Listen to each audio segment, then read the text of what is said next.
અમેરિકાનું world trade centre છે, જે આતંકવાદી આ રીતે વસ્તુ ક્રેશ કરવામાં આવ્યું હતું પ્લેન દ્વારા. એમાં ઘણા લોકોના મૃત્યુ થયા. 2001 માં સૌથી ખરાબ આતંકી હુમલામાં 3000 લોકોના મૃત્યુ થયા. જે બોમ્બેની હોટલ છે તાજ, બાજુમાં જે આતંકવાદી કસાબ છે, 168 વ્યક્તિઓના મૃત્યુ થયા એ વખતે. 2004 માં વિશાળ સુનામીના કારણે 2,25,000 લોકોના મૃત્યુ થયા. હિરોશીમા નાગાસાકી ઉપર જે વિસ્ફોટ થયો હતો એના અંદર 2007 માં HIV વાયરસના કારણે 20 લાખ લોકોના મૃત્યુ થયા. આ બીમારીની અંદર પણ આપણા સમાજની અંદર સારું છે કે આના પેશન્ટો ખૂબ જ પ્રમાણમાં ઓછા છે. HIV ની બીમારી કઈ રીતે ફેલાય ખબર છે તમને? બ્લડ દ્વારા. જેને HIV ની બીમારી હોય એનું બ્લડ બીજાના કોન્ટેક્ટમાં આવે તો એને HIV થઈ શકે. બાકી HIV ની બીમારી મને HIV હોય તો હું કોઈ પણ જોડે બેસીને ખાવા ખાઉં, એક જ થાળીમાં ખાઈએ તો HIV ફેલાતો નથી. પરંતુ મને જે સુઈ દ્વારા મને HIV છે, મને જે સુઈ દ્વારા ઇન્જેક્શન આપવામાં આવ્યું હોય એ જ સુઈ વડે બીજા વ્યક્તિને ઇન્જેક્શન આપવામાં આવે તો એને HIV થઈ શકે. આ રીતે HIV ફેલાય છે. 2007 માં સિગારેટ દ્વારા 57 લાખ લોકોના મૃત્યુ થયા. અને આ જ બાબતને ધ્યાનમાં રાખી આપણા ભારત દેશની અંદર national tobacco control programme awareness માટે કંટ્રોલ કરવા માટે કે નવા લોકો નાની ઉંમરના નવી પેઢીના છોકરાઓ વ્યસન કરતા ના થાય એના માટે અવેરનેસ માટે આ પ્રોગ્રામ ચલાવવામાં આવી રહ્યો છે. તમાકુ દ્વારા આતંકી હુમલો થઈ શકાય. દરેક દિવસ 3500 વ્યક્તિઓ ભારતમાં તમાકુ દ્વારા મૃત્યુ થાય છે.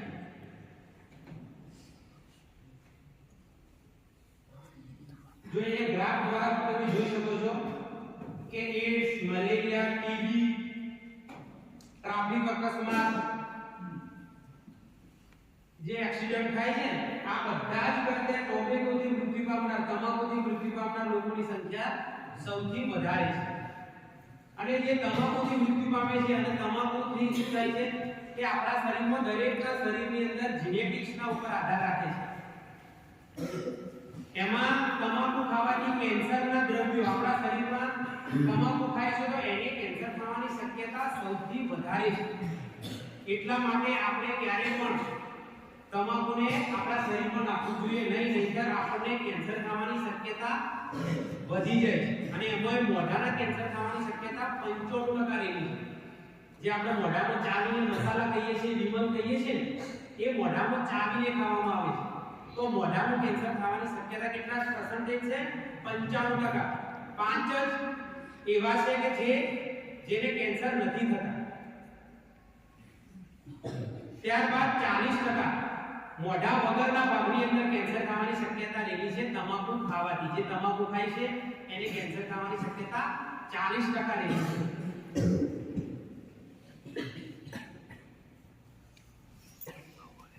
ઘણા લોકો આવી ગેરમાન્યતાઓ રાખતા હોય કે આપણા વ્યક્તિગત તથા લોકપ્રિયતામાં વધારો થાય છે તમાકુ ખાવાથી.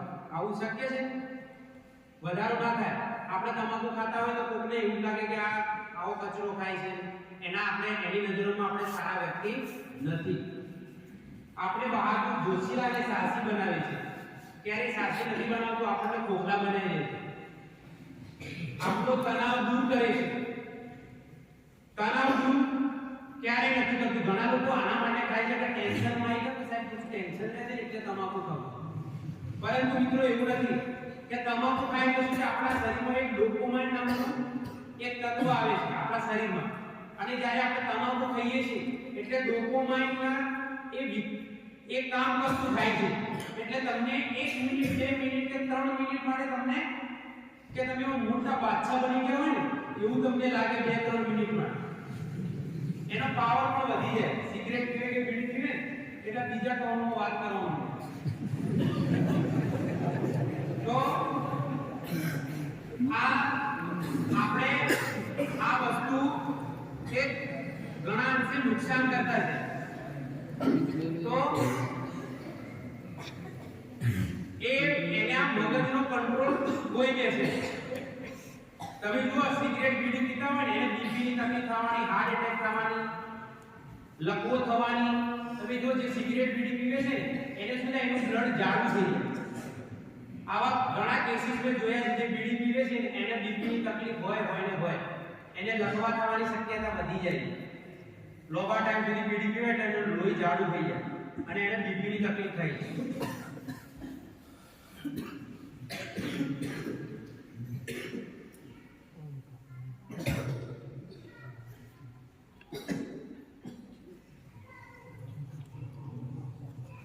અમુક લોકો હુક્કો પીવે છે, સિગારેટ અને બીડી. આ જે ધુમાડો ઉત્પન્ન કરે છે એવી બનાવટો બતાવેલી છે. જે ચાવીને ખાય છે મોઢામાં, ખેની, ચાવાની, તમાકુ, જરદા, પાન, ગુટકા અને છીકડી. ઘણા બહેનો પણ છીકડી સૂંઘતા હોય છે. એનાથી પણ કેન્સર થવાની શક્યતા રહેલી છે. એનાથી પણ આપણા શરીરમાં જે જેનેટિક્સ છે એના અંદર આપણા કેન્સરના તત્વો જે હોય છે એ ઝડપથી ઉત્તેજિત થાય છે અને આપણને કેન્સર જેવી બીમારી ઝડપથી લાગુ થઈ શકે છે.